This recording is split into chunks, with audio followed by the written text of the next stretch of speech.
What's up, Buttercups? Welcome to Mean Age Daydream with me, your host, Brian McWilliams, here on the Lions of Liberty Network.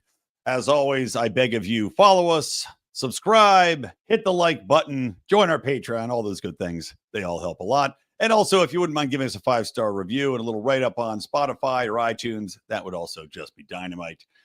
Now then, let's hop into it. Apologies, it's going to be a little bit of a shorter show. I've got my daughter home with me today. We are going to be heading out to the Science Center to do some learning because Dad effed up. And she was supposed to go on a field trip with her camp today. And I didn't know you had to sign up by last Thursday, mainly because the idiots working there never told anybody. At least not that I knew. No emails, no reminders. So I go yesterday or Monday, actually, and I go, hey, I'm going to sign her up for the field trip Wednesday. And they tell me too late. So I'm taking her anyway. Just me. I'm going to take her. I'm going to surprise. I'll be like, guess what? So anyway, got to do shorter show because of that. But there are a lot of things to talk about today. I mean, number one is that the National Guard officially has arrived in Washington, D.C. Now, the question here, as with any military deployment, is whether or not the safety was needed, or to amend the situation in Washington, D.C., which, of course, is bad. It is a very violent city. It is very high crime rates, and I do not believe for a second, and it's actually a very touchy point with me, that so many people that I've seen on the libertarian side are citing these completely fabricated statistics about a drop in violent crime in Washington, D.C., which we'll get into in a minute. But we're seeing the troops deployed, and it begs the question, at what point does the safety of the population warrant a military deployment? I mean, we saw that the National Guard was called in Los Angeles during the ICE riots. I don't know if that, the question is whether or not the local police departments, like the regional police departments, are they actually keeping the citizens safe? Are they doing what's best for the citizenry they're supposed to protect? And I think that's where things get interesting, because flat out, I oppose military deployments domestically, right? Because typically, you always have the same scenario under the guise of we have to be kept safe. You've got military deployments, you've got militarization of the police department. Let's not forget that police departments are essentially military units at this point in time, because they get gifted all of the fallout, old equipment from the military, from the Army. They get the modified tanks, they get the armored cars, they get the rifles, they get, whatever, you name it, they've gotten it. And at this point in time, you say, okay, if they have all this firepower, do we need to deploy the military? Because the military is typically used as a protection for the ruling class, right? If you look throughout history, when the military is deployed, look at China, for instance, it's under the auspices of safety, but really it's a reminder to the population of who's in charge. And it ain't you. It's a show of force. Now, in this situation, I do wonder if it is warranted or not. It's a dangerous, dangerous precedent. But if you do have a police department that has routinely not enforced the law, when you have in these cities that are so heavily blue, and of course, Washington, D.C. is one of the most blue cities that has ever existed, which is why I completely oppose it becoming a state, because it simply exists to benefit large government. It exists to benefit people in government, so you know which way they're going to vote every time. But if you have the Democrat control these cities like LA, like Chicago, talk about a failed city, Chicago under its socialist mayor, that de-emphasize reporting crime, that de-emphasize making arrests, that de-emphasize prosecuting criminals. I mean, we know how many of these district attorneys, these, was it the George Soros, who just turned a sweet 99 years old or something? Saw that post from his son. You got these Soros-backed DAs, which are so hyper-partisan that refuse to actually enforce the law. So you've got stats that people are referring to. They go, well, the crimes have dropped. No, they haven't. No, they haven't. ABC News had a reporter on air, one of the hosts of the show, literally in the middle of it, break script, because they've got their talking points. Oh, we have to fact check Trump. The stats are down. No, nonsense. Even Nick Gillespie, I was so disappointed in Nick Gillespie for tweeting out these bullshit stats.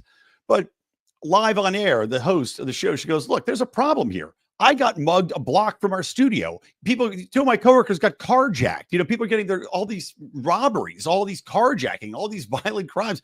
And the liberal DAs won't prosecute. They don't report the stats. I mean, Washington, D.C.'s police chief got dismissed because they were cooking the books. And yet we're supposed to believe that somehow what Donald Trump is doing isn't warranted. The question is, as always, what do you do when you've got a police department that's not doing their job? If you don't have the option to fire them, right? And this is why privatized security forces are the way to go, because you could dismiss these people and get them the F off and hire somebody else. Does it warrant a deployment of the National Guard? I don't know. I honestly don't know. I don't live in D.C. I'll say in LA here, no, it doesn't warrant a deployment of the National Guard to clean up our homeless problem. But to say that there isn't a problem is ridiculous. And especially when it comes to homeless. And there are a ton of violent homeless people that are completely psychotic. There are a lot of very drug addicted homeless people, and that then bleeds into heavy psychosis. I mean, these people have to go somewhere. And if the local governments are not going to do anything about it, then it does beg the question, what is to be done? If private citizens cannot go out there and clean the streets, New Hampshire style, drive these people out. If the private citizenry would be arrested, right? And that's the deep irony here, is the private citizenry, were they to arm themselves and go and say, get the fuck out of here, get off our streets, go get help. You can't do that here. We don't accept it as a community and as a society. They would all be arrested. They would be arrested, they would be thrown to jail, and they would be kept in jail, unlike the homeless and unlike the other violent criminals that are routinely let out in the turnstile that is the criminal justice system. And right now, I think Donald Trump's trying to change this. There do not exist the treatment centers, the asylums. The emphasis is still not on solving the problem. It's not on legalization or decriminalization of these things and then focusing on treatment and acceptance so that these people can get help if they need it, or if it's even possible to help them. Again, some of them are completely unhelpable, just schizophrenic messes. But instead of that, the policy du jour in most of these blue cities has been to look the other way, to allow property values and property rights to be completely eroded and degraded as homeless completely spread out, doing drugs, crapping on the streets, having sex in the streets, ranting and raving, attacking people. Yes, something has to be done. So I ask myself, if I was a Washington, D.C. resident, would I welcome a deployment of the National Guard here to get things back on track? And I'll be perfectly honest, yeah, I think I would.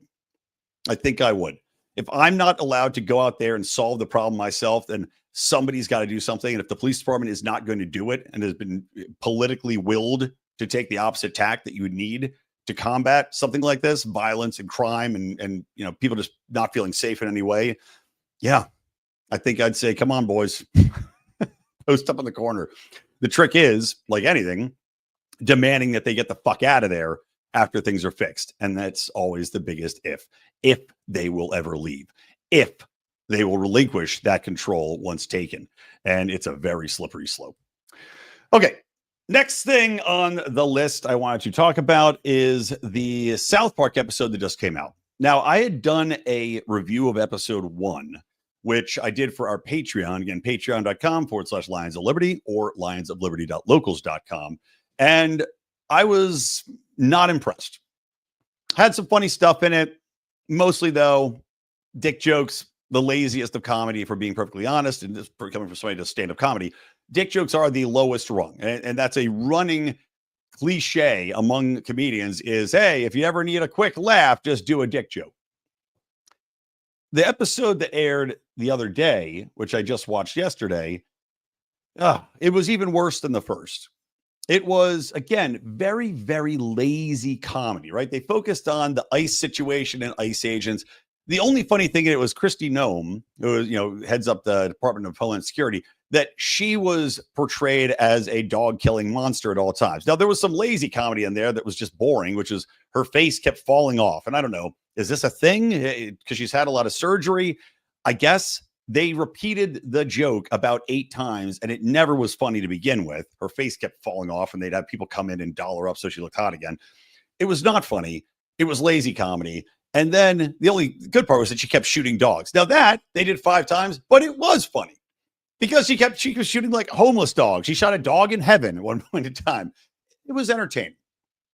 But the problem is the show is focusing so hard on topics that really, I mean, the ICE agents, all right, you got Garrison becomes an ICE agent.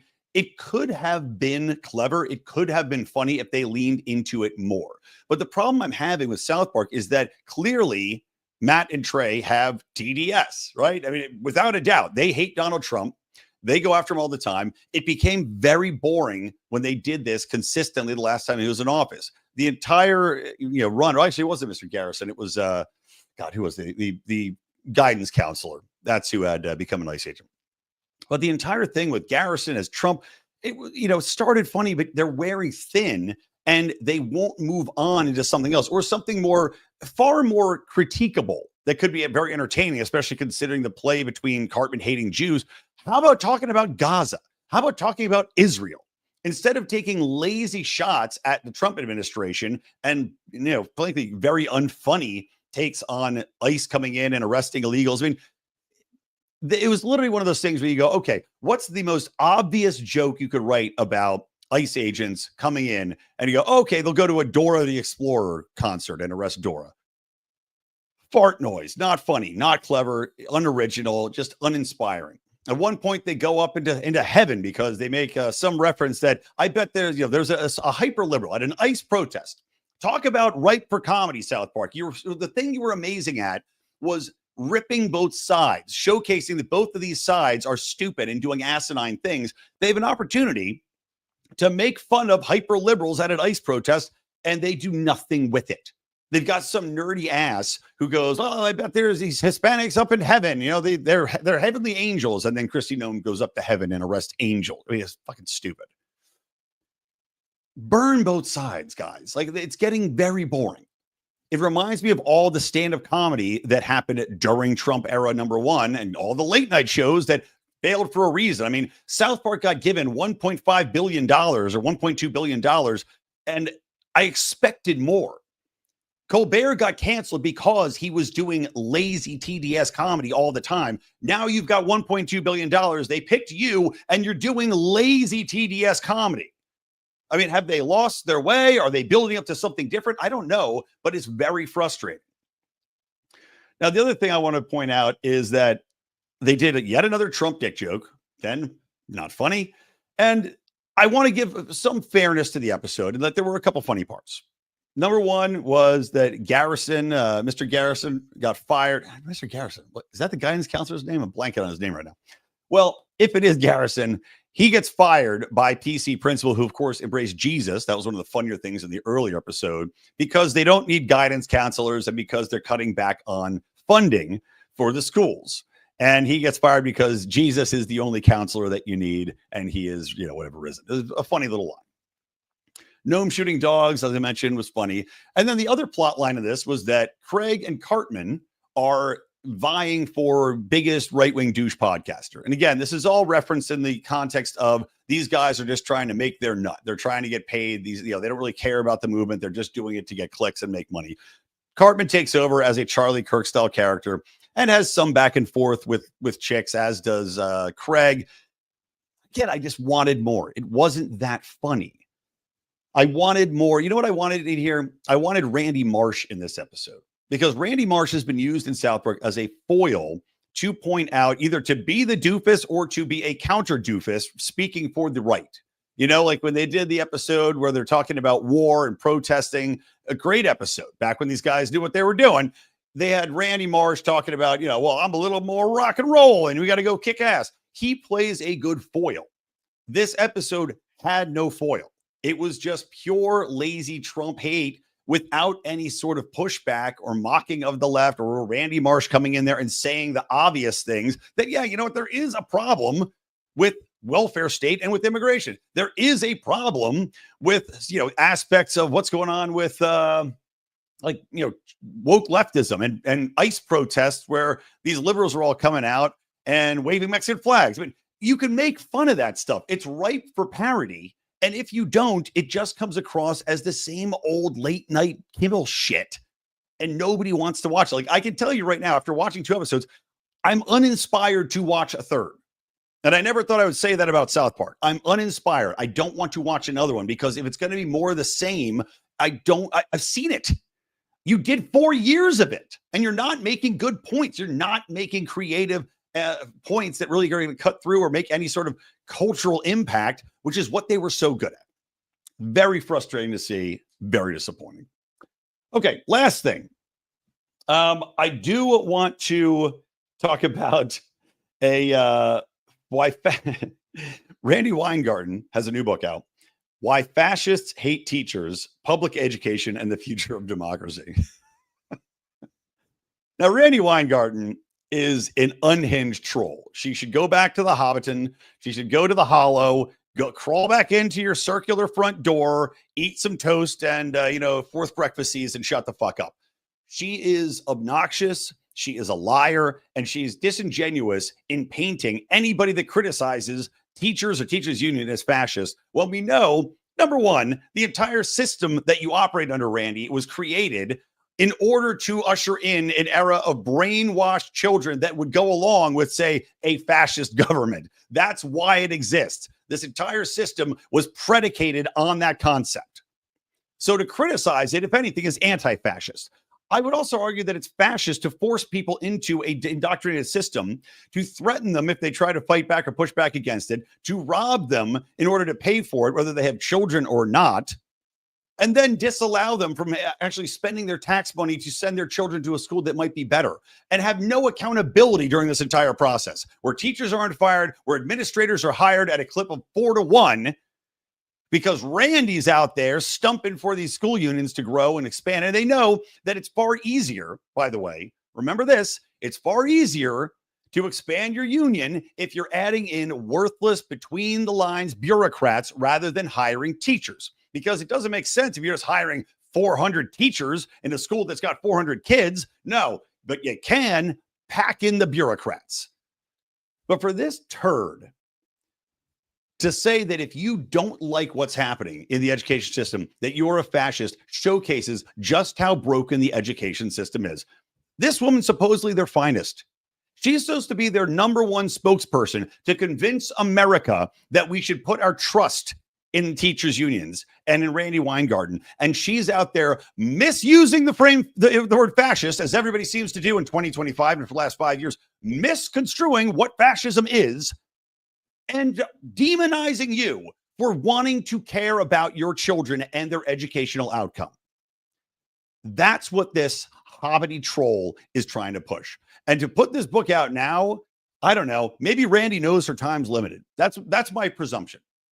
She knows that she's on the way out. She's going to be booted, right? She stinks. She gets paid way too much. They're going to kick her out and get somebody that knows what they're doing that can actually convince the population.